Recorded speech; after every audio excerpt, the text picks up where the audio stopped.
This is a very important video. I want you to sit back and listen to this video a couple of times, not just once. It's about your mindset and how you think. Now, if you come from corporate world, you have a lot of support, you have a lot of people to emulate. Oh, if I can just go on that same path, I can get to where that person is. So if you're a lawyer, an accountant, or whatever, and you want to start a real estate investing company, that thinking may not work by being self-employed, by being an entrepreneur. Now, I want to tell you how I got started and then how your mindset should be if you want to build a business, and then what I would require you if you hired me as your coach. Okay? So the first thing is how I got started. I first, my message was a lot like Rich Dad, Poor Dad, where my dad said, hey, get an education. You get that education, you're good to go. Well, I got an education. I first started pre-med, and he was a doctor, so I tried to be a doctor, and it didn't work out. I tried chemistry and biology and physics, and I had a really hard time getting A's. I could get B's and B pluses, but I couldn't get A's, and that's not good enough if you're a white male trying to get into medical school. Now, if I were a minority, maybe. It might be easier. Those grades would have been good enough. But my teacher sat me down and says, you've got people in your class that are not smarter than you are, but their brains are different. And they like things, they like processes, they like all that, like an engineer. And you know what? I'm not like that. I'm a people person. So, to make a long story short, I got a degree in psychology instead. And I liked business ideas, and I liked humanities, and I loved philosophy. I loved all those things that were about people and emotion and all the rest of that other stuff versus things. Okay, so I get my degree, and I get a job, and because of my resume, it was I got a job at engineering sales where I could use my personality, but also my analytical things. And I was working for this guy, and he wasn't paying my commissions on time, and I was getting upset. I was a young man. I was fresh out of the Marine Corps. And so at the end of the day, I was depressed because he owed me like $20,000, and I wanted to quit in the worst way. So I was at this bar, and this older guy, who's about 60 years old, he was sitting right next to me. He looked at me and go, who died? And I went, well, I'm just having a really bad day because I got a job I hate, and they're not paying me on time. I feel like going to a lawyer and suing them. I went, well, if you want to quit your job, let me ask you this one question, because I might have an idea for you. I said, what's your question? I said, do you like to help people solve problems? I went, sure. I love doing that. Solving problems is I love doing that. So he says, well, we work with money and real estate, and we look for problems, and we try to give a good solution to that person that owns real estate. Would you be interested in talking to people about solving problems with real estate? I went, yeah, that'd be great. So he gave me his card and sat me down, and I said, look, I'm going to paint a picture.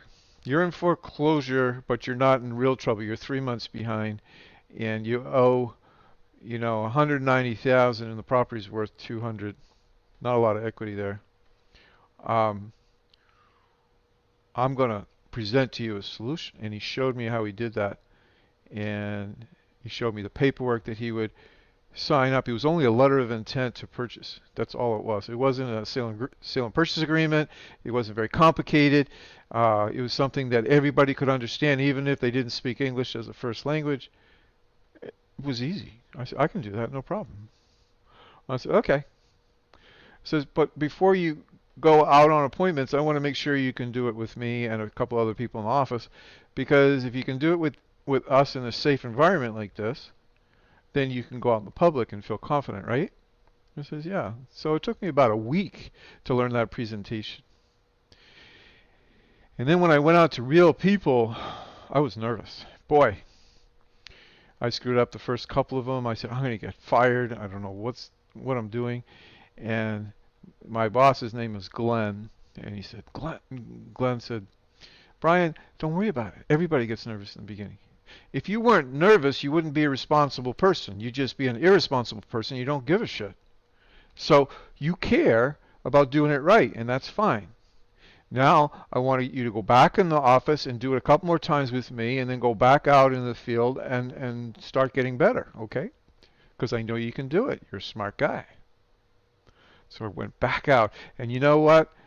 With that coaching that he gave me a lot of, wonderful, wonderful inspiration and confidence. And I had 4 appointments a day, 7 days a week. That's 28, almost 30 appointments a week.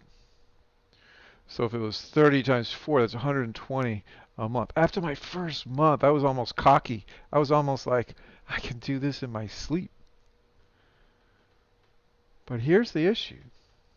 I had basically been given everything by Glenn's company. They set appointments for me. They did all the marketing. They confirmed appointments for me. I just had to show up. My show factor was like 90%. But I had support. And that was probably the best way to learn this business, is to get in front of as many sellers as possible. I think that first month that I was there, we closed on about 5 sales. And each sale created about $5,000 to $10,000 in income. Guess how much money I made? I only made like $500 a week. Because he had overhead. He had to pay his rent and his receptionist and his telemarketing team and all the rest of this other stuff. And he had to pay his marketing costs. It was all direct mail back then. And newspaper ads. So, I was pumped. I was doing really well. I think my closing ratio could have been a little bit better. In my second month, third month, fourth month, everything was starting to get really, really good. And then let's flash forward, maybe 2.5 years I was doing this. And it was like I was almost bored, because didn't need to work that hard. I only had to go out on appointments. I could do some other things. But I wasn't that ambitious either. I didn't want to make a lot of money. I didn't. I was happy with my $500 a week, and that was actually cash money. That was my net check after tax. So I was making probably, I don't know, 40 grand a year. But after about 2 years, I started to go, I want to start my own company like Glenn has. I don't want to be an employee. So what I did is basically I started my own company. And I remember the name of it, I remember the office, and I remember my first person, and I only had about 3 grand saving. And I knew I could get it done on a bootstrap, on a shoestring, but it would have been nice to have some capital. So I remember the day I quit. And I walked into Glenn's office and went, Glenn, I got the worst news in the world for you. I have to leave. I have to quit the business, because I want to go out and start my own company. I already started my own LLC, and I want to go out and do my own deals. I won't compete with your area. I'll go in a different area, but I really need to go out and fly on my own. And Glenn, he leaned back and just put his head back, and he said, Brian, I'll tell you something. I got 2 questions for you. The first question is, what took you so long to quit? You're one of the smartest guys I've ever met in my life. You know how to shake somebody's hand and how to get a signature on a contract. It's not your sales ability, it's your ability to listen. It's the ability to ask good questions. You're not the best closer in the world, but you're very good. So what took you so long? I went, I don't know, I got lazy, I told him. I said, the second question is, you can quit today. I mean, you'll hurt me a little bit because I'm used to you being very reliable, working your tail off, but I'll find somebody else. We've got a few people that aren't as good as you, but we'll get some more people in here. And I do want to give you a present, though. Here's a present. He takes out his checkbook and he writes out a check. Says, this is a present from me to you because you have made me a ton of money. I don't know how much, but it's in the, I don't know, hundreds of thousands. And because of what you did. Of course, I helped you along, setting the appointments and doing the marketing, but it's because of you. And I have more faith in you than I have in anybody else that I've ever met as far as face-to-face presentations.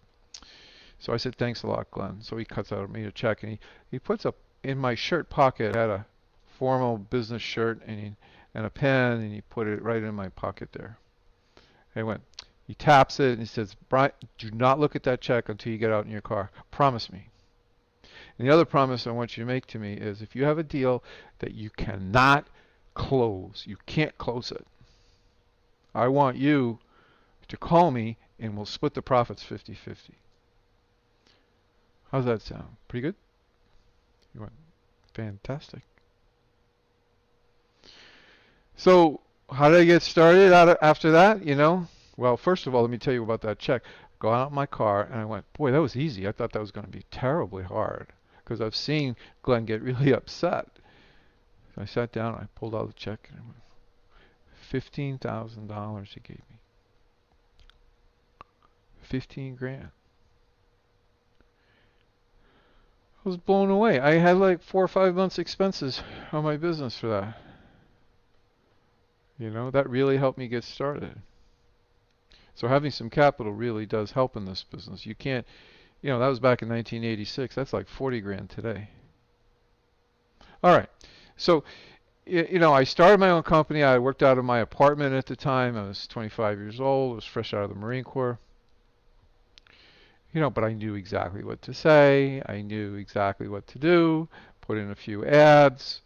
Put in a few, did a direct mail. I hired a direct mail company. Get some motivated seller leads, and I went out and I did the same thing. It's not hard, but you're either trained or untrained in this business. And I'm sorry, everybody has been so inundated with all these seminars. People get on the stage and they say, your time is now, and if you don't walk back to that room and get our awesome training material, you will never make it in this life. Well, that may be true, but at the same juncture, I think one-on-one training is the fastest, best way for you to do well. And I love one-on-one training. I really enjoy it. So it's up to you to be able to say, do I want somebody that knows what they're doing to keep me accountable, to keep me motivated, and to shake me by the shoulders and tell me that I'm being lazy, tell me that I'm being stubborn, somebody senior, somebody that's been really doing this for a while. Do I want that? Am I willing to pay for it? Am I willing to be accountable? If he says to go knock on 10 doors this weekend, I'm going to go do that. If he says to study this sales presentation, I'm going to do that. Now, I will tell you a little bit, your mindset, we started off with mindset here, okay? First of all, know that in the beginning, the first 3 months of working one-on-one with a coach, you're going to be frustrated. Can you handle being frustrated? And you're going to be accountable. You have to show up on time for these one-on-one conversations that we have on Skype or on the phone, and you have to be honest. You have to tell the truth. Okay? And the other thing is when you talk to sellers in person, you have to report back what happened. If you don't report back, I'm not there. I'm not in the room. I'm not at the front door. I don't know what happened. And know that law of large numbers cures problems, cures all problems. If you talk to enough people, belly button to belly button every week, you must make some money. You have to. But we are in a lazy society. Done for you, done for you, done for you. It takes practice to be good at something. That's why I work with you one-on-one when you how to talk to sellers. If you can get that one thing down and then convert them, close them on a letter of intent to purchase or lease, just get that one piece done. You will have a lot of deals and you will make a good amount of money. So your mindset, how do you have to think? Okay, number one, I'm going to listen to my coach. Number two, I'm going to implement what the coach says. Number three, I'm going to go to bed and I'm going to read some motivational materials like Steve Jobs or Bill Gates or somebody that's famous that started something from nothing. You know, you are what you read. You are what you say. You are what you think. You are what you read. You are what you say. You are what you think. You must control your thinking. I can't do that. If I tell you that you need to walk through 10 houses this week, that's what you got to do. And I'll help you get to that point. You might only do a couple this week and a couple more, 2 this week, 4 next week, 6 next week, whatever. But as long as you're going forward, you have to be going forward. You can't go backward. Now, things get in the way. I understand that. People get sick, people die, people, have problems, and you get sidetracked. As long as you focus on what I have to do, and I never give you more than 3 or 4 things to do this week. I don't overload you, but you have to do those things really well. Your mindset is going to make or break your ability to do well. That's it. And below this video, I'm going to put in the credo of a real estate investor. I want you to print that out and put it above your computer. It's awesome. It's the most powerful thing that you can read every day. Okay? So listen, thank you for listening to this mindset video. I really care about you being successful. I understand that it's frustrating getting started. If you hire me, remember, I give you one of the best guarantees in the business. It is conditional. You must implement the training.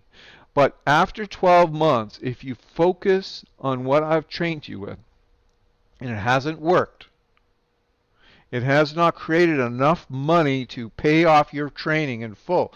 And how much is my training? If you want to know, it's $7,000 and it's paid up front. If you can't afford that, then go borrow the money. But that's it. You pay me nothing else, and we don't do deal splits.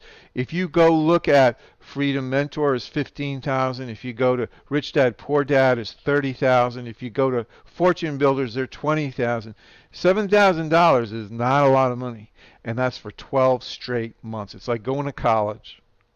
And I tell you what to do. You go do that. You talk to me every single week for a couple hours. And it's only about you. It's not group coaching. I don't think group coaching works because everybody does it differently. Everybody has different strengths. Everybody has different whatever. So if you're interested, contact me. We'll see what we can work out. I don't do payment plans, so you're going to have to get a cash advance from something. But I do give you that conditional guarantee.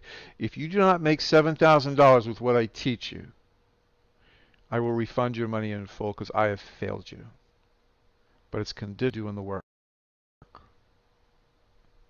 I can't do any better than that. It's the best guarantee in the business. I want to thank you so much for listening to this longer story about how I got started and mindset that you need. Just, want this. You got to want this. You got to want it for your family. You can't want it to make money. You want it to make money so that you can have choices. How'd you like to go on a couple of vacations? How'd you like to get that old car sold and get a beautiful car? How would you like to get the better school district for your kids? You got to want to do it for something else than just making a lot of money. This is Brian Gibbons. I wish you the best. Thank you so much for listening to this recording.